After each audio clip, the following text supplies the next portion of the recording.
అయితే మొన్న కొడంగల్లో ముఖ్యమంత్రి రేవంత్ రెడ్డి గారు చెప్పారు, యుద్ధం అనేది ముగియలేదు, ఆరంభమే జరుగుతుంది ఇంకా పార్లమెంట్ జరుగుతుంది. ఎలక్షన్స్ లోనే.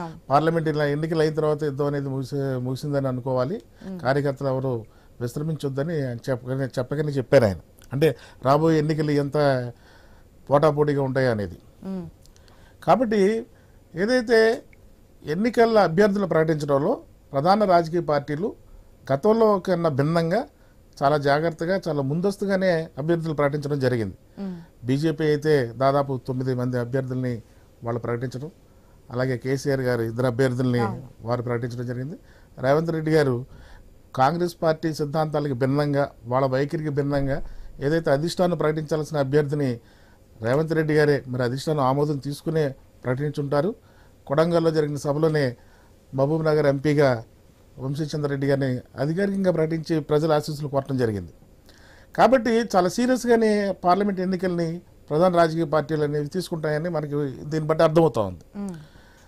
ఇక మీరు అన్నట్టు ఏదైతే సిట్టింగ్ ఎంపీలుగా ఉన్న వాళ్ళు గత అసెంబ్లీ ఎన్నికల్లో ఎమ్మెల్యేలుగా పోటీ చేసి ప్రజల యొక్క మరి తీర్పుని ఏ విధంగా పొందారంటే పరాజయం పాలవడం, మెయిన్ లీడర్స్ అసలు దిగ్గజాలు వాళ్ళు, అంటే పిల్లర్స్ లాంటి వాళ్ళు.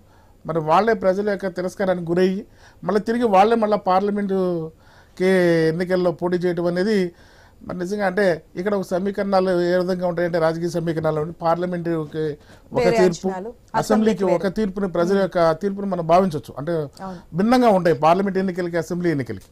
ఓ పక్క ప్రధాని నరేంద్ర మోడీ గారు వైనాట్ 370 అని దేశవ్యాప్తంగా మనం 370 స్థానాలు గెలవబోతున్నామని చెప్పడం, అలాగే ఎన్డీఏ భాగస్వామి పక్షాలతో 400 పైచిలుకు స్థానాలు రాబోతున్నాయని ఘంటాపథంగా చెప్పడంతో దాని ప్రభావం తెలంగాణ ఎన్నికల మీద తప్పనిసరిగా ఉంటుంది.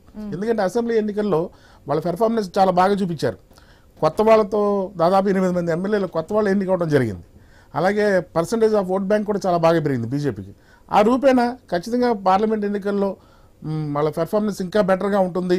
గతంలో 4 సీట్లు కాదు, దానికి డబుల్ ఈసారి వచ్చే విధంగా ఉంటుంది అనేది బీజేపీ వాళ్ళ అంచనా. కాబట్టి పరిస్థితులు కూడా వాళ్ళకి అనుకూలంగానే ఉన్నట్టు కనిపిస్తూ ఉన్నాయి. కాకపోతే ఇక్కడ అధికార కాంగ్రెస్ పార్టీ ముఖ్యమంత్రి గారు ఛాలెంజ్ చేశారు, వైనాట్ 14 అని. ఖచ్చితంగా మనం 14 స్థానాలు గెలిస్తేనే ఈ రాష్ట్ర భవిష్యత్తు గెలవాలనేది ఒకటైతే ఒక్క సీట్ అయినా గెలిచి చూపించండి అని బీఆర్ఎస్ ఛాలెంజ్ చేయడం జరిగింది. అంటే ఈయన అంత కాన్ఫిడెంట్గా రేవంత్ రెడ్డి గారు ఎందుకు చెప్పారంటే ఆల్మోస్ట్ వాళ్ళు అసెంబ్లీ ఎన్నికల ఫలితాలను బట్టి 9 పార్లమెంటు స్థానాల్లో వాళ్ళ మెజార్టీ సాధించడం జరిగింది. కాబట్టి 9 పార్లమెంటు స్థానాలు ఈజీగా మనం గెలుచుకోవచ్చు. అదనంగా మనం 5 స్థానాల్లో నువ్వా నేనా అన్నట్టు ఉంటుంది. కాబట్టి అందులో ప్రభుత్వం కొత్తగా వచ్చిన 3 నెలల్లోనే వాళ్ళు అనుకున్న ఏదైతే ఇచ్చిన హామీల్లో 4 హామీలు నెరవేర్చడం జరిగింది. ప్రజల్లో ఒక కాన్ఫిడెంట్, మేము కూడా చేయగలము, సంక్షేమ పథకాలు అమలు చేయడంలో ఇచ్చిన మాట నిలబెట్టుకుంటాం అనేది చేయగలమనే ప్రభుత్వానికి ఒక భరోసాగా రేవంత్ రెడ్డి గారు ఉన్నారు. కాబట్టి ఆ రూపేణ పార్లమెంట్ ఎన్నికల్లో కూడా ఏదైతే అసెంబ్లీ ఎన్నికల్ని దాన్ని మళ్ళీ రిఫ్లెక్ట్ అవుతాయి, ఖచ్చితంగా మనకి పాజిటివ్ ఫలితాలు వస్తాయి అనేది కాంగ్రెస్ పార్టీ అంచనా. ఇక్కడ ఏతావాత ఆలోచించాల్సింది ఏంటంటే బీఆర్ఎస్ పార్టీ గురించి. బీఆర్ఎస్లో ఉన్న ఏదైతే 4 ఎంపీల్లో దాదాపు 9 మంది ఎంపీల్లో 3 ఎంపీలు ఆల్రెడీ పార్టీ ఫిరాయించడం జరిగింది. ఏదైతే మా శ్రీరాములు గారు ఉన్నారో అలాగే మన 3 ఎంపీలు కూడా ఈ రోజున బీజేపీకి వెళ్ళడం జరిగింది.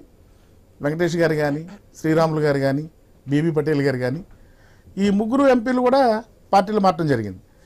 ఇక ఉన్న ఇంకో ఎంపీ ఆల్రెడీ మనకి చూశారు మీరు, ఏదైతే కొత్త ప్రభాకర్ రెడ్డి గారు వారు ఎమ్మెల్యేగా గెలవడం జరిగింది. కాబట్టి ఉన్న 9 మందిలో 5 ఎంపీలు ఎంత మిగిలింది, వాళ్ళకి ఇంకా 4 పోతే ఇంకా 5 మిగిలారు. 5లో మనకి ఏదైతే చేవళ్ళ ఎంపీ గారు ఉన్నారో ఆయన పోటీ చేయడానికి అంత సుముఖంగా లేనట్టుగా వారు కనపడతా ఉంది. ఇప్పుడు మల్కాజ్గిరి విషయంలో కేటీఆర్ గారు పోటీ చేయాలని ఆసక్తితో ఉన్నారు. కాబట్టి మొన్న పర్యటనలో ఏదైతే మేడిగడ్డ పర్యటనలో మల్లారెడ్డి గారు మీడియాతో మాట్లాడుతూ మా అబ్బాయి పోటీ చేయాలనుకున్నాడు, కానీ ఇక్కడ ఛాలెంజ్ వచ్చింది కాబట్టి కేటీఆర్ గారు ఏం చెప్తే అది మా అబ్బాయి పోటీ విరమించుకోవడం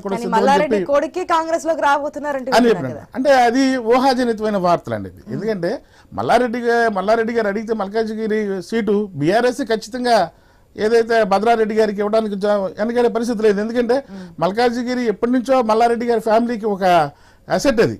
ఎందుకంటే ఆయన మల్కాజ్గిరి ఎంపీగా చేస్తున్నారు. తర్వాత వాళ్ళ అల్లుడు మరి రాజశేఖర రెడ్డి గారు మల్కాజ్గిరిలో రేవంత్ రెడ్డి గారు చాలా బొటాబొట్టి మెజార్టీతో గెలవడం జరిగింది రాజశేఖర రెడ్డి వాళ్ళ అల్లుడు రాజశేఖర రెడ్డి గారి మీద. అలాగే ఇప్పుడు 2 ఎమ్మెల్యేలు ఉన్నారు. ఆల్రెడీ వాళ్ళ అల్లుడు ఎమ్మెల్యే, అలాగే తను మేడ్చల్ ఎమ్మెల్యేగా మల్లారెడ్డి గారు ఉన్నారు కాబట్టి మేడ్చల్గా మల్కాజ్గిరి ఎంపీ కనుక వాళ్ళ అబ్బాయికి అడిగితే ఖచ్చితంగా బీఆర్ఎస్ అందుకు సుముఖంగానే ఉంటుంది. ఎందుకంటే మల్లారెడ్డి గారు కూడా ఆల్మోస్ట్ ఆల్ పొలిటికల్ వారసత్వం కాకపోయినా ప్రజల్లోనే అతను ఉన్న వ్యక్తి కాబట్టి భద్రారెడ్డి గారి పార్టీ మారి ఎంపీ అవ్వాల్సిన అవసరం లేదు.